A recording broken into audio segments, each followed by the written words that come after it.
The wind carried the scent of dry grass through Redford, Montana. Emily Dawson once knew every inch of its streets. The corner diner where she laughed over pie, the bookstore, the dirt road to the lake. It happened in late October, when the cottonwoods turned the color of coins. A rain-slick highway, a pickup drifting across the center line, a horn, and a violent shudder. When she woke in the hospital days later, the world was the same, but she wasn't. From the waist down, her body no longer answered her. The weeks that followed were a study in absence.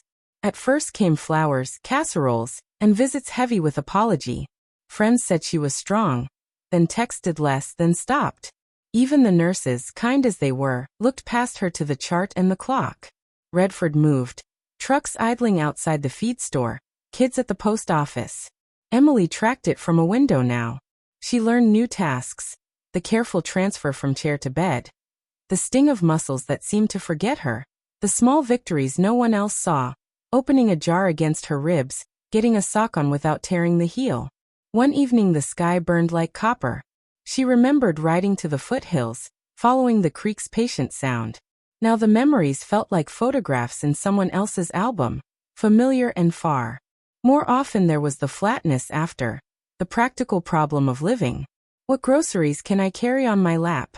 Which doorways are too narrow? How many jolts to the wrist to the mailbox? She kept a list on the fridge. Ramps to build, rugs to tape, a cabinet to lower. Redford noticed and didn't. The barista snapped her lids tight. The mechanic checked her tires for free. The women she used to jog with waved from a distance and turned their heads in the same motion. She didn't blame them. Blame was an energy she couldn't spend. That was when she first saw him. Across the road, a tall man in a weathered hat leaned against the fence line. He didn't wave or call out, just stood there, still. Later she would learn his name. Jack Holloway, the rancher from the far edge of the valley. Some said he kept to himself because he was mean. Others said loss had hollowed him out. He looked like someone who understood silence. They didn't speak that evening. The wind rattled the poplars. Jack adjusted the brim of his hat and looked toward the horizon, as if counting how many minutes of daylight were left and what the cattle could finish before dark. Emily watched him in the window's reflection. When he finally turned and walked toward the gravel road, boots scuffing dust, Emily felt something unfamiliar. Movement, not in her legs but somewhere deeper. Not hope exactly. Hope felt too bright for the hour. More like the idea that her life might be wider than the room she knew. That the fence around it could be moved a post or two. The thought was small. It was enough to keep her at the window until the sky went from copper to ash and the porch light clicked on. She locked the door and rolled down the hallway, pausing by a photograph of herself at 23 beside her horse, rain darkening the brim of her hat. She touched the glass with the back of her knuckle, the way you might greet someone you haven't seen in years. "We're still here," she said, almost laughing at how strange it sounded in an empty house. Outside, a truck engine coughed to life somewhere across the fields. Emily reached for the list on the fridge. Repairs, groceries, appointments she dreaded and would go to anyway. She added, "Call about the fencing job." The mark put a door in the wall, and once you see a door, you start measuring the distance to it. The house settled. In the dark kitchen glass, Emily saw her reflection and, beyond it, open land. Fence posts like stitches, a line of cottonwoods, the road east toward the river. That was how the day ended, with the sound of her breath, steady and ordinary, and the small knowledge that tomorrow would come, ready or not. 2 days passed before Emily saw Jack again. November had sharpened the air so it stung her cheeks when she cracked a window. She was sorting bills and grocery flyers when an engine idled at her driveway. A dark green pickup.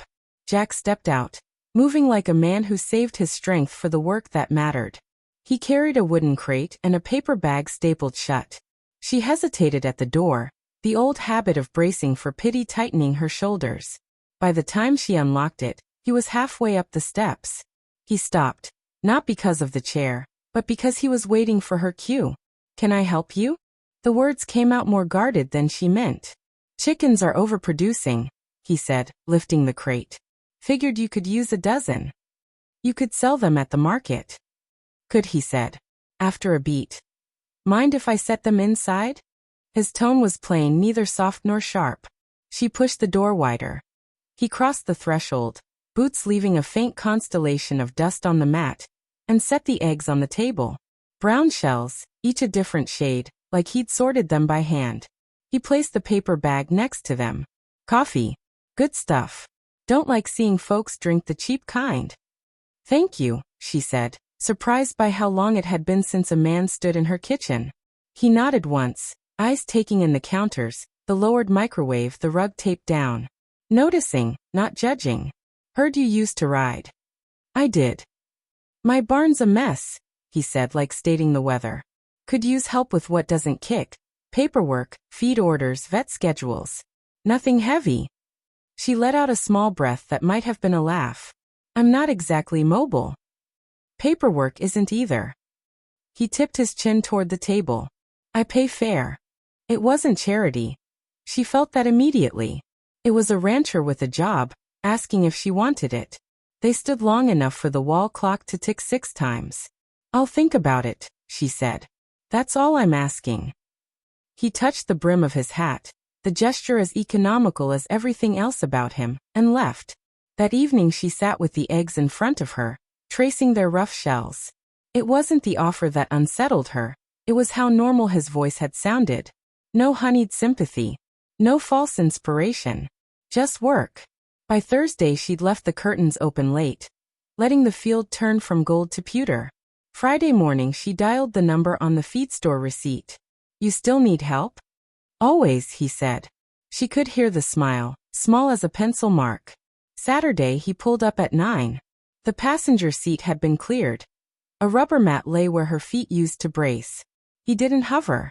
He waited while she locked her wheels, slid onto the seat, and passed him the folded chair. He collapsed it in one practiced motion and stowed it behind them. Ever done that before? She asked. Long time ago, he said, starting the engine. Doesn't leave you. They drove past fields rimed with frost. Cattle breathed clouds into the pale sun. His ranch spread out in faded reds and grays, tin patched on the roof, fences that needed replacing, a windmill turning with a tired creak. It looked like a place where nothing was finished because everything mattered. Gravel tried to eat her small front casters. Jack had laid 2 weathered planks from the packed dirt to the barn threshold. Temporary, he said. We can do better. It'll do, she said, and rolled up, feeling the boards flex then hold. Inside smelled of hay, oil, and the sweet-sour tang of silage. In a corner, a metal desk sagged under invoices and dog-eared notebooks. A dented thermos stood guard. He set a chipped mug within reach. You take it black? Since last week, she said, and the joke surprised them both. They began with a stack of feed slips, quantities circled in pencil, totals half added. She sorted by supplier, built a calendar of delivery dates, flagged the ones with late fees. When her fingers cramped, she flexed them and kept going. Outside, a cow lowed. Somewhere a chain clinked against a gate. At noon, a pickup rattled in. A woman in a ball cap, late 40s sun-browned, stepped down. Heard you hired help, she said to Jack, then to Emily. I'm Nora. Neighbor 2 miles west. He's a pain about receipts. Confirmed, Emily said. Nora grinned, the kind of grin that welcomed you without saying so. She set a bag of sandwiches on the desk. Turkey. Extra mustard. Ranch fuel. They ate on overturned buckets, warm air rising from the animals like a living stove. Jack talked numbers in short sentences. When he forgot to explain a code, B12 booster, bull calf number 27. Emily asked and he answered. No theatrics, just information traveling one direction then back. After lunch, he wheeled a low tool cart beside her chair. Figured the desk height was wrong, he said, shrugging. The cart slid under her knees with room to spare. Thoughtful, not fussy. The first real test came when she needed the restroom. The barns was narrow, a door that stuck. She stared at it for a long second. Jack noticed and pointed toward the house. Wider door. Ramp solid. She almost said no. Pride could be heavy as lead. Instead she said, okay. The ramp boards creaked under the chair. Inside the mudroom, the air smelled of soap and cedar. The bathroom door swung open on an offset hinge, giving her clearance. She managed the transfer without asking for help. When she came out, Jack was measuring the hallway with his eye, hands loose at his sides. Door handles, he said to no one, shouldn't fight you. Back at the desk, she finished reconciling 2 months of vet bills that had bled late charges. When she totaled the column and found a number smaller than the one they owed, she felt the old warmth of competence uncoil inside her. She slid the paper across. If we switch 2 deliveries and pay this one early, you save $68 and a headache. Jack studied it. Then he nodded, slow but certain. Stronger than I'll ever be, he said, almost under his breath, as if testing how the words felt in the barn air. Emily didn't flinch, didn't deflect. She let the sentence land between them like something useful. A tool you set down where you'll need it again. Outside, the wind picked up and rattled the tin. Inside, there was work left, and that, more than anything, felt like the beginning of a life that moved. Winter arrived without ceremony, just a wind that bit through coats and a sky the color of tin. By the second week of December, frost gripped the fence posts like a hand. Emily had settled into a rhythm at Jack's desk. Invoices to the left, ledger open in the middle, a pencil she sharpened down to a stubborn nub. Work gave the silence a shape. Late one afternoon, the lights in the barn flickered. The windmill groaned and the tin roof shivered.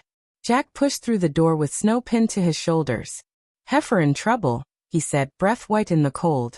Tag 27. Calves turned wrong. Emily's stomach tightened. She had seen calves drop easy, and she had read the notes on what happens when they don't. Vet. On a call in Helena, Jack said, already pulling on a pair of clean sleeves. Nora's on her way with the puller. Tell me what you need. He wanted to say you should go home. She saw the thought cross his face and die there. Heat lamps. Colostrum mix. Calcium if she crashes. Emily rolled to the supply rack, fingers moving faster than the chair. She found the lamps by touch and memory. Coiled cords over her lap, stacked towels across her knees. The ramp boards rattled as she crossed to the tack room. The space smelling of leather and winter dust. She measured out colostrum powder, reading the scoop lines twice, and labeled the syringe with a strip of tape. When her hands shook, she pressed them flat against the table until the shake passed. Snow shouldered the barn doors. Jack's voice came from the pen, steady and low. Easy girl. Easy. The heifer's eyes were wide moons, breath a hard engine. Nora skidded in, cheeks raw from the wind, a red puller in her grip. Evening trouble, she said to the cow, then to Emily. You running the desk or the whole show? Just getting the lamps ready, Emily said, clipping one to the rail. Light flooded the pen in a hard circle. The heifer lay down, then lurched, then lay again. Posterior, Jack said after a feel that made his jaw set. We'll have to pull fast. Nora snapped chain loops around her wrists like bracelets. On your count. Emily stayed where she was supposed to stay, out of the pen, hands busy with what she could control. She read the calving notebook, found tag 27's last weight, and calculated the dosage for AB 12 booster in her head. She set the syringe on the gate where Jack could reach it without asking. If she flags, she said, this first. Jack glanced, surprised, then nodded. Good. They pulled on the next contraction. Metal clicked. The puller ratcheted. The barn filled with the kind of silence that isn't quiet at all. Hoof scraping, breath grating, chains singing one short note at a time. Emily didn't pray, exactly. She counted. 1 ratchet, 2, 3. She watched the heifer's sides rise and fall, and matched her own breath to the rhythm. Head, Nora said. Come on, kid. Another contraction, another pull. A dun-colored calf slithered into the straw, still and slick. For a heartbeat, everything froze. Then Jack cleared the nose with his sleeve and rubbed the chest hard. The calf coughed once, twice, and sucked at air like it was a new invention. Emily let out a breath she didn't know she'd been holding. She reached over the rail with a towel, and Jack took it without looking up, working the calf until the breathing settled into something ordinary and miraculous at the same time. The heifer rolled and nosed the calf, a sound like gratitude coming out of her that didn't belong to people and somehow did. They weren't done. The cow flagged, eyes glassy, and her head dipped. Calcium, Emily said, already pushing the syringe forward. Jack didn't ask how she knew. He took it, found the vein with hands that had learned the map long ago, and eased the dose in slow, Minutes stretched and then snapped. The heifer steadied. The calf tried a wobble, failed, tried again. Nora laughed, short and relieved. Ugly little miracle. Prettiest thing I've seen all week, Jack said. Snow thudded off the roof in a heavy slide. The wind found a seam and sang through it. Emily realized she was cold only when her teeth began to chatter. Jack noticed and swung the second lamp closer to her side of the rail. Heat climbed her sleeves and turned her hands back into hands. Nora studied the three of them. The man with straw in his hair, the woman in the chair with a pen cap between her teeth, the calf finding its feet, and shook her head. Town talks about folks, she said. They ought to see this. Jack wiped his palms on his jeans. He looked at Emily as if he were taking a measurement that mattered. Couldn't have done it without you.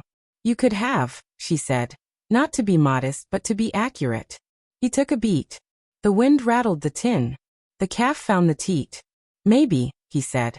But not like this. He hesitated, then let the truth out plain. She's stronger than I'll ever be. The words didn't land like praise. They landed like a fact you write at the top of the page, so you don't forget what the numbers mean. Emily felt them settle. Not as a weight, but as a brace against the inside of her ribs. They cleaned the pen. They wrote the time and tag in the notebook.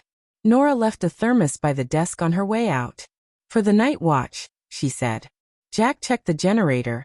The light steadied. Emily wheeled to the door and stopped. The snow had eased into a fine drift that the wind pushed in soft ridges across the yard. Beyond the barn, the house windows burned with a low yellow. It looked, for the first time in a long while, like a place a person could return to. On the way back to the desk, she passed the ramp boards Jack had thrown down weeks ago. Tomorrow, she thought, they'd replace them with something that didn't rattle.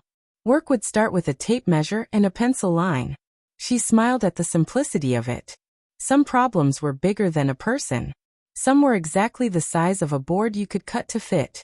They sat for a while without speaking, steam lifting from their cups. The quiet was full, not hollow. Outside, the calf bawled once as if to mark the time. Inside, Emily turned a fresh page in the ledger and wrote a date at the top. The pencil felt steady in her hand. By late February, the cold had softened from a bite to a bruise. Snow slumped along the fence lines, the pastures showing ribs of brown. On a Saturday morning, Jack set a stack of treated 2x6s by Emily's porch and dropped a tool bag with a clatter. The temporary boards that rattled under her wheels were coming out. Rise can't be more than 1 inch per foot, Emily said. Tape measure hooked to her chair's armrest. Non-slip treads every 12 inches. Rails at 34. Jack set the first string line. You ordering me around? Absolutely, she said. You hired a foreman. They worked in a rhythm. He cut, she measured. He drilled lag bolts. She marked stud locations with a Sharpie she wore like a pencil behind her ear. Nora showed up with a thermos and stayed to hold boards square. By noon the new ramp ran straight and solid from the porch, the kind of thing that felt inevitable once you saw it built. Inside, Emily crossed the kitchen without thinking about the threshold. She crossed it again, just to feel the difference. Her list on the fridge had changed over the months. Fewer repairs, more plans. She added. Call Co-op about fence wire bulk order. The call turned into 3. Prices bent if you knew when to ask. She shifted delivery dates, bundled orders with Nora, and turned late fees into discounts. When the order sheet settled, she stared at the total and felt that quiet warmth of competence again. Mud season came on hard. A thaw opened the north draw and carried a slice of the fence downstream. Jack found the gap at dawn, breath smoking in the cold. Cattle were curious by nature and boundaries were invitations. He called Emily from the field. How bad, she asked. 4 panels gone, he said. 2 posts leaning like old men. Okay, she said, already moving through the plan. I'll call the co-op for T-posts and clips. Nora can bring the post driver. I'll text Luis to bring his welder for the gate tab. You push the herd into the south pasture and lock the creek gate. And you? I run the board, she said. From the truck if I have to. At the feed store later, the bell over the door gave its tired ring. People turned and looked, then looked away the way they had for months, except for one woman from the old jogging group. Emily, she said, surprised by her own voice. Hey, Hannah. Emily's hand rested on her wheel rim. We're short on clips. You know if they got a pallet in. Hannah blinked, the small talk detouring around pity and finding ground. Back corner, she said. I'll help load. They stacked boxes and carried them to the counter. The clerk rang them up without the slow enunciation people sometimes used, as if paralysis required translation. Outside, Hannah stood by the truck door, searching for a sentence that wasn't an apology. You don't owe me anything, Emily said, not unkindly. I know, Hannah said. I just didn't know how to be around you. I didn't either, Emily said. Then I learned. She smiled, small and real. Coffee sometime. Normal kind. Yeah, Hannah said, relief showing. Normal kind. Back at the ranch, the day ran on rails. Jack pushed the herd with slow pressure. Nora pounded posts into the creek bank like she was setting pins. Luis burned a bead onto a bent hinge and blew the smoke away with a laugh. Emily sat in the passenger seat with the door open, clipboard on her lap, doling out wire, counting clips, reading the land like a map. When the wire sprang, it sang a high dangerous note. A loose strand lashed and opened Jack's palm. He shook his hand once, blood bright against the cold. Emily had the first aid kit open before he reached the truck. Water, pressure, wrap, she said. You're not dying on the fence line. He snorted. Not today. He held still while she poured, while she pressed gauze with the heel of her hand, while she wrapped with vet tape that smelled faintly of peppermint. The bleeding slowed, the work didn't. They stretched the last run at dusk. Jack leaned back on the come-along until the wire went from slack to true, a line that knew where it was supposed to be. He clipped it and stood breathing in the cold. Nora wiped her forehead with the back of her wrist, leaving a gray streak. Looks good, she said. Looks like it'll keep cows where cows ought to be, Luis said. Jack looked at Emily, still and steady in the truck's open door, pencil behind her ear, hands smudged with dust she hadn't touched and work she had owned. He nodded toward the finished span. Couldn't have done it without her. You could've, Emily said, the automatic protest softened by a grin. Jack shook his head once. The creek talked under the ice. She's stronger than I'll ever be, he said, not quietly, not like a secret this time. Nora heard it. Luis heard it. Hannah, who had driven out with a box of clips at the last minute, heard it too. No one argued. They loaded tools in a tired, satisfied silence. Back at the house, the porch light found the new ramp and made it shine. Inside, Emily washed her hands and looked at herself in the dark window. The way she had months ago. Same face. Different posture. On the table lay a thick envelope from a small bank in town. She had opened an account that morning for a business name she'd written on a page and circled twice. Ledger and Gate. She'd keep Jack's books and Nora's if she asked, and maybe the Ridleys downriver. Not charity. Work. She wheeled onto the porch with 2 mugs and found Jack sitting on the top step, coat open to the cooling air. The sky was doing its long Montana ending, pink running out to bruise. Fence'll hold, he said. It will, she said. Till it doesn't, and then we fix it. They sat without filling the quiet. A calf down in the south pasture bawled once like it was practicing being heard. Emily thought of the door she had pictured months ago. The one she couldn't see and started measuring anyway. It turned out not to be a door at all, but a ramp you built with someone else, board by board, until it carried your weight. Tomorrow's list waited on the fridge. In the morning she'd drive to town with Hannah for coffee, and stop by the courthouse to file the DBA. She'd call the co-op about salt blocks and email the vet about vaccination schedules. She'd bill at the rate she'd written on the invoice template, because the work was worth it. Jack took a mug, warmed his hands, and looked at her like a man measuring daylight. You staying on? He asked, as if the answer weren't already written in fence wire and pencil lines. As long as there's work, she said. He nodded. There's always work. The wind eased. The house settled. She listened to her breath, steady, ordinary, and to the low, living sounds of the ranch spreading into night. Tomorrow would come whether she was ready or not. The difference was simple and enormous. Now she was.